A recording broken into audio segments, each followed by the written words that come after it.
Good morning everyone. कसे आहात सगळे? Day 4 in Parbhani.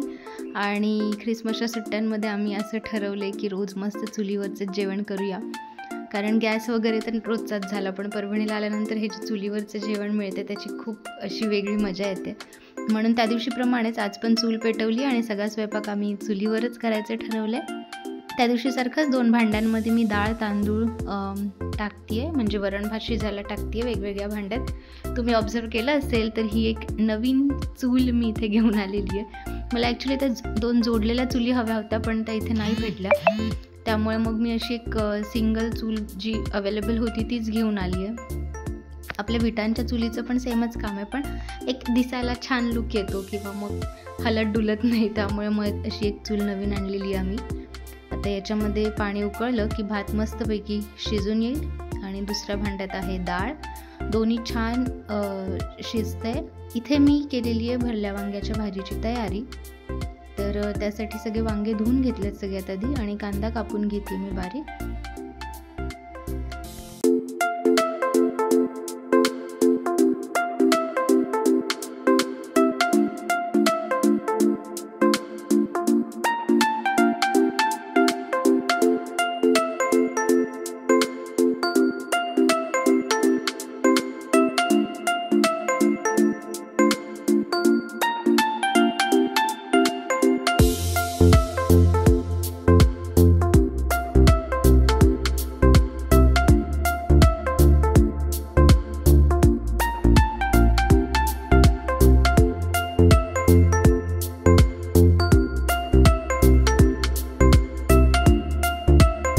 त्यानंतर थोडंसं लसणाच्या पाकळ्या आहेत, दाण्याचं कूट आहे तसंच वापरणार आहोत, थोडीशी खसखस आणि खोबरं खिसून घेतलेलं आहे, सुकं खोबरं हे आपलं.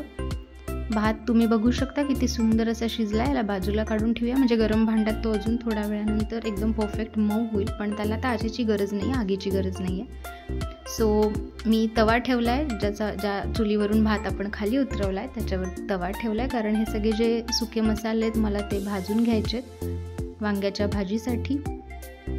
अशा प्रकारे तव्यावर थोडंसं तेल मी इथे घातलं आहे आणि त्यावर मी टाकते सगळ्यात आधी खिसलेलं खोबरं आणि त्याच्यामध्येच मी खसखस ॲड केली. ॲक्च्युली सगळं वेगवेगळं भाजायला हवं, पण म्हणलं मंद आचेवर भाजलं तर दोन्ही व्यवस्थित भाजलं जाऊ शकतं. त्या हिशोबाने मी सोबतच खसखस आणि खोबरं ॲड केलं आहे आणि व्यवस्थित त्याला आता मी परतून घेते आहे. थोडंसं खोबरं ब्राउनिश होईपर्यंत भाजायचं आहे, छान खमंग असं. ईश्वरी एफर्ट्स घेते आहे चूल पेटत राहावी, विझू नये म्हणून, कारण हे काय दिसायला असं मस्त दिसतंय की चूल पेटती आहे, स्वयंपाक होतं वगैरे, पण त्याच्या मागे बिहाइंड द सीन खूप बरेच कष्ट असतात जे ईश्वरी आणि पप्पा घेत होते. परत त्याला फुंकून आग जळवा, त्याच्यामध्ये बरोबर तेच लाकूड टाका की जे पेट घेईल वगैरे, बरेच कुटाने त्यांनी केले दोघांनी. आणि मस्त हे खसखस आणि खोबरं भाजल्यानंतर मिक्सरच्या जारमध्ये मी काढून घेते.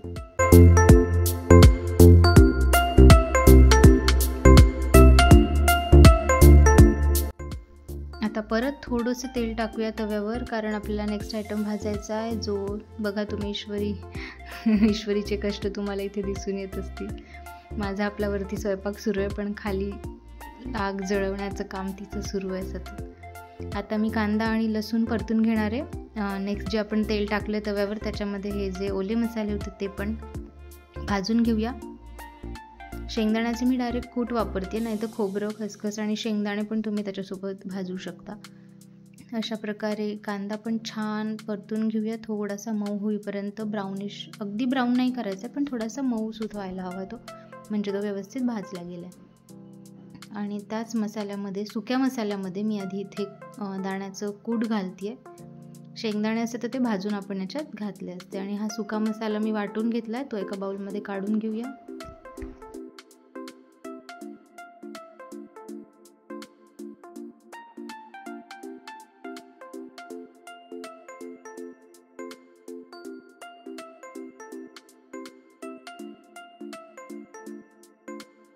आणि त्याच मिक्सरच्या जारमध्ये जो कांदा आणि लसूण मी भाजलं होतं ते पण मी त्याच जारमध्ये ट्रान्सफर करते आहे. त्याला पण आपण बारीक थोडंसं पाणी घालून वाटायचे, पण पाणी घालायच्या आधी त्याच्यामध्ये थोडेसे मसाले ॲड करणार आहे, जसं की तुम्ही बघू शकता. हळद, लाल तिखट घालूया. आपल्याला जसं तिखट भाजी बनवायची त्याच्यानुसार तुम्ही तितके चमचे लाल तिखट ॲड करा. काळा मसाला पण मी याच्यातच ॲड करते आणि गूळ आणि मीठ. चवीनुसार मीठ घाला. वरतून पण आपण थोडंसं रश्श्यासाठी मीठ घालणारच आहोत, त्या हिशोबाने घाला. थोडंसं पाणी करते सरसरीत पेस्ट बनण्यासाठी आणि ते मी वाटून घेते. तोपर्यंत मी इथे एक भांडं ठेवलेलं आहे चुलीवर तापण्यासाठी, त्याच्यामध्ये तेल पण ॲड केलेलं आहे. हे भांडं पूर्ण गरम होईपर्यंत मी पेस्ट करून आणते आतमध्ये जाऊन मिक्सरमधून पटकन. तुम्ही बघू शकता पाणी घालून वाटल्यामुळे किती सुंदर अशी सरसरीत कांदा लसणाची पेस्ट झाली आहे. आता या दोन्ही पेस्ट मी मिक्स करते आहे आणि व्यवस्थित एकजीव करून घेणार आहे. वेगवेगळी पेस्ट टाकली तरी चालेल, एक केलं तरी चालेल. मी अशी स्वयंपाकाच्या बाबतीत फार पर्टिक्युलर नाही आहे की आधी हेच टाकायला हवं मग तेच टाकायला हवं. फ्लेक्सिबल. आणि अशा प्रकारे सरसरीत सगळी पेस्ट आपण मिक्स करून घेऊया. आणि आता ईश्वरीला मी एकदा सांगते की वांगं कशा प्रकारे कापायचं. ती मला हेल्प करते स्वयंपाकात, त्यामुळे थोडेसे जे देठ आहेत वांग्याचे ते तसेच ठेवायचे आहेत. फक्त त्याचे काटे काढून घेऊन त्याचे 4 काप करायचे आहेत, म्हणजे अजून एकदम छान चव येते भाजीला. तुम्ही बघू शकता ईश्वरी भाजी चिरण्यात हेल्प करते आणि मग मी लगेच ते वांगे भरायला घेणार आहे पेस्टने. जी पेस्ट आपली बनली आहे त्याने भरून घेऊया.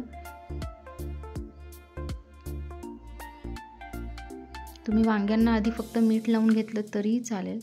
कधी कधी हा मसाला बाहेर निघून जातो आणि मग वांग्यांना मीठ कमी लागतो, असं खूप जणांचं म्हणणं आहे. त्यामुळे सगळ्या वांग्यांना आधी मिठाचा एक लेअर देऊन मग मसाला भरला तर ती अजून छान लागते, असं मी ऐकलं आहे.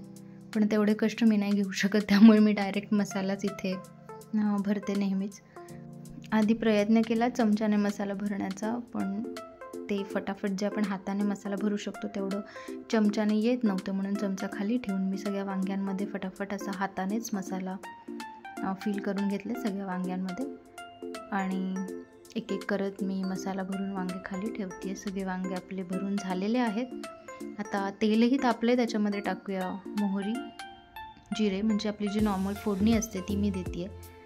जिरे, मोहरी, हळद, तिखट, गोडा मसाला किंवा काळा मसाला, तुमच्या तुम्हाला जी टेस्ट हवी आहे त्याच्यानुसार. आणि ईश्वरी कंटिन्युअसली चूल चालू ठेवताना आणि मग मस्तपैकी सगळी फोडणी देऊन झाली की जो मसाला आपला उरलेला होता तो पण मी याच्यामध्येच टाकते आणि छान त्याला थोडंसं शिजू देऊया. थोडंसं तेलात परतून घ्यायचं, म्हणजे त्याला थोडा वेळ तेलात राहू द्यायचं, जेणेकरून त्याला सुंदर असा एक ब्राऊन कलर येईल. आणि मग नंतर तुम्ही त्याच्यामध्ये वांगे सोडा. 1-2 ते 3 मिनटं परतू दिल्यानंतर कसं तेल सुटलं आहे बघू शकता तुम्ही मातीच्या भांड्यात सुंदर असं. आणि कलर पण त्याचा चेंज झालेला आहे थोडासा. आता तुम्ही त्याच्यामध्ये जी भरलेली वांगी होती ती सोडू शकता. मी एक एक करून वांगं त्याच्यामध्ये सोडते आहे.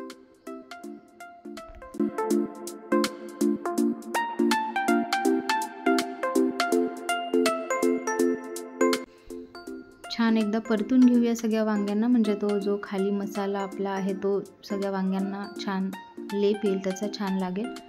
आणि अशा प्रकारे एकदा हलवून घेते. चमच्याने थोडा अवघड जात होतं म्हणून मी भांडं हलवून खालचे वांगे वर आणि मसाला सगळीकडे पसरेल अशा प्रकारे केलेलं आहे. त्याच्यावर एक स्टीलचं ताट ठेवून त्याच्यात पाणी घालूया. हे जे पेस्ट होती आपली मिक्सरच्या जारमध्ये त्याच्यातही पाणी घालून मी ती पण ॲड करते, कारण ती एवढी सुंदर पेस्ट वाया घालून उपयोगाची नाही. त्यामुळे ती पण मी वांग्यांमध्ये ॲड केली आहे आणि परत एकदा झाकून ठेवूया. छान वाफेवर अशी वांगे आता शिजतील. तोपर्यंत बारीक कोथिंबीर मी इथे चिरून घेते, छान जेवढी होईल तेवढी बारीक. आणि सगळे नेक्स्ट पुढचे पण आयटम बघण्यासाठी तुम्हाला व्हिजिट करायला लागेल नेक्स्ट व्हिडिओला. चला तर मग भेटूया पुढच्या व्हिडिओमध्ये. तोपर्यंत like, share, comment and subscribe the channel. Bye.